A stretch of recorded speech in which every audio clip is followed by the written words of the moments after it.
Hello guys! Hello para to sa lahat ng mga Taurus. Welcome dito sa aking channel, Kapalaran 888. Alamin natin kung anong messages, vibration, gabay, energy para sa lahat ng Taurus. This is general reading, timeless reading guys. So, pwede kayong makaresonate. Gamitin mo ang iyong intuition sa panunood. Intuition and manifestation, Taurus. Okay, intuition and manifestation. Three of Diamonds Spirit. So, sinasabi ng bara sa'yo dito na makinig tayo sa sinasabi ng ating intuition, Taurus. If you are manifesting, kung mayroon kang wini-wish, mayroon kang goals, mayroon kang project, mayroon kang desire sa buhay, kinakailangan mo daw na isang guni yung mga plano mo sa yung spiritual. Okay? Spiritual na paniniwala, kailangan na align sila, 'di ba? Kasi mahirap naman yung ang dami-dami mong pangarap pero wala ka namang control sa buhay mo. And parang inilalaban mo siyang mag-isa, 'di ba? So kailangan mong ilaban siya kasama ang spiritual mong paniniwala. Unless your creativity. So dito sa creativity card na 'yan, sinasabi sa iyo dito Taurus na doon sa mga Taurus na bagong pirma ng kontrata sa trabaho, doon sa mga Taurus na bagong bukas ng business, kung ano man yan na ginagawa nyo sa ngayon, sinasabi ng bara sa inyo na ipakita nyo, okay? Ipakita nyo kung ano ang kakayahan nyo, parang ganon. So, ibig sabihin, kailangan mong i-showcase kung ano ang skills mo, kung ano yung talent mo, or kung ano yung kakayahan mo.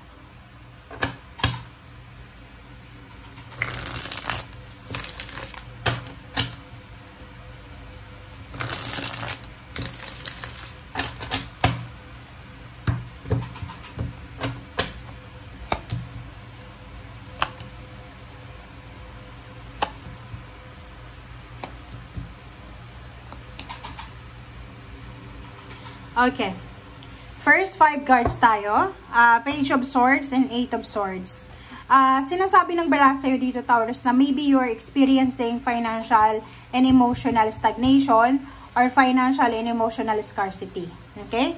So, nandito yung Page of Swords. Sinasabi ng barahan na isipin mo, okay, ilagay mo sa isip mo, Taurus, na kung ano man yan na pinagdadaanan mo sa ngayon, ngayon lang yan. Kung ano man yan na pinaglalaban mo sa ngayon, ngayon lang yan. So, hindi ka dapat nagdedwell sa kung ano yung sitwasyon na mayroon ka. Like for example, dito sa 8 of Swords, maybe you're applying for a job, pero sobrang ilap ng pagkakataon sa'yo, hindi ka matanggap-tanggap. Relationship, panay away, mag-asawa, mag-boyfriend-girlfriend, sa pamilya, sobrang gulo. Sinasabi ng bara sa'yo dito na kailangan mo lang na shake it off lang, 'di ba? Kailangan mo lang na i-let go 'yan. So, isipin mo na kung ano yung sitwasyon mo sa ngayon ay hindi yan yung final, 'di ba? And yung 8 of Swords dito, sinasabi ng barahan na like sa loob ng trabaho, Taurus, kung may mga problema ka sa sweldo, problema ka sa mga schedule, sa katrabaho, sa boss mo, sinasabi ng bara sa'yo dito na ipahinga mo yung isip mo. Okay? Kasi pag naging stress ka na or nakaramdam ka ng stress, hindi ka makakagawa ng desisyon na maayos. So, as much as possible, 4 of Cups, mag-reflect tayo. Isipin mong mabuti, isipin mong maayos.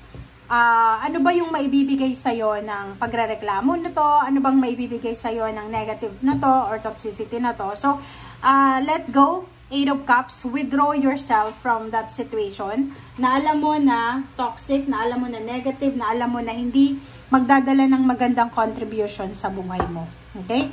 So, ibig sabihin yan, Taurus, kailangan mong maging matalino. Kailangan mong isipin na siguro pagsubok lang to na kailangan kong pagdaanan.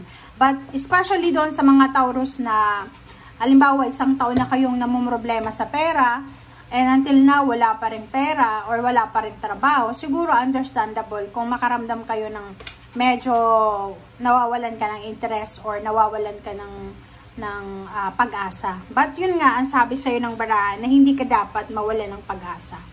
Okay? King of Swords, oh, 'di ba? So kung makikita mo dito, Taurus, sinasabi ng barahan na yung direction mo talaga is magkaroon ng Ten of Pentacles. Ang direction mo is, yung mindset mo, yung goals mo ba sa buhay, makaipon ng pera, makapundar ng bahay, lupa, sasakyan, or maybe magkaroon ng konting ipon or negosyo. But, nandito yung Six of Swords and Eight of Wands. Sinasabi ng barahan na, kung hindi ka swerte sa Pilipinas, or kung hindi ka swerte sa kung saan ka man naroroon sa ngayon, like nasa ibang bansa ka na, pero feeling mo nasa Pilipinas ka pa rin kasi yung sweldo mo ubos din, hindi ka nakakaipon. Sinasabi ng bara sa'yo dito na isang paraan ang pwede mong magawa para umasenso ka or makaalis ka sa kung ano man na stagnation na yan, is umalis ka talaga. Or maghanap ka ng ibang lugar, ng ibang location, para doon mo masimulan kung ano ang pwede mong magawa. And Eight of Wands, sinasabi ng baraha, dahan-dahan tayo sa mga steps and move natin. Hindi tayo dapat yung kung ano lang yung naisip mo sa ngayon, gagawin mo. Make sure na pag-isipan natin siya ng mabuti, mag-reflect ka, mag-meditate ka, mag-pray, and at the same time, magpahinga. Okay. So, Four of Swords, and then Two of Swords. O, diba? So, importante ang pagre-reflect.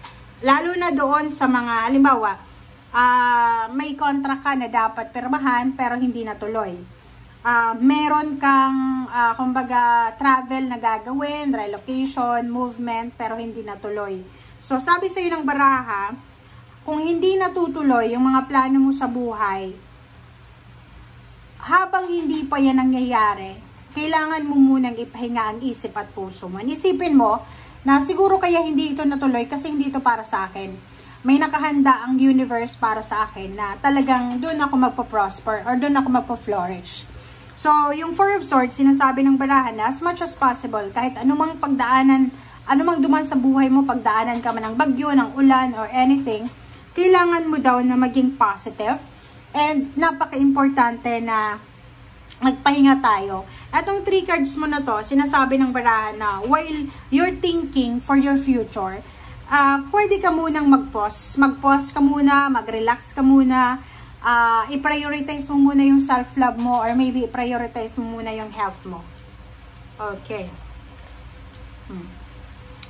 Kung makikita mo dyan, Ten of Cups, isang pamilya, included ka, like, halimbawa, yung father mo, yung mother mo, yung siblings mo, siguro mag-iisip kayo ng isang family business, parang ganon. So, isa sa mga pwedeng solusyon nyo sa problema nyo, like yung iba sa inyo hindi makapaghanap ng trabaho, is siguro umutang ng pera, malaking halagang pera para mag-business. And nakikita ko sa'yo dito na siguro sa buhay mo, sa isip mo, hindi mo kayang magnegosyo. But, dalawa yan, isa yan, or pangalawa yan sa mga options and choices na sinasabi sa'yo dito ng baraha na pwede mong gawin while you're waiting for your success or while you're waiting for your breakthrough. Diba? Yung perfect timing para sa'yo. Like sa loob ng bahay, pwede kang mag-grocery store or sari-sari store. Kung marunong kang magluto ka. Yung mga pwede mong, yun nga, showcase your knowledge, diba? Your wisdom, showcase your creativity. Like sa bahay, marunong kang magpinta, pwede kang magkaroon ng like private lesson. Like for example, drawing, painting, ganito. So, wag mong ilimit ang sarili mo, Taurus, sa kung ano yung nangyayari sa ngayon. Kasi, ang nangyayari sa buhay natin sa ngayon is illusion lang yan. Diba? Wag mong isipin na kung ano yung nangyayari sa iyo sa ngayon, bukas ganyan na hindi. Walang ganon. Okay? Maybe there's a bad day, but it's not a bad life. Okay? Thank you guys. Bye!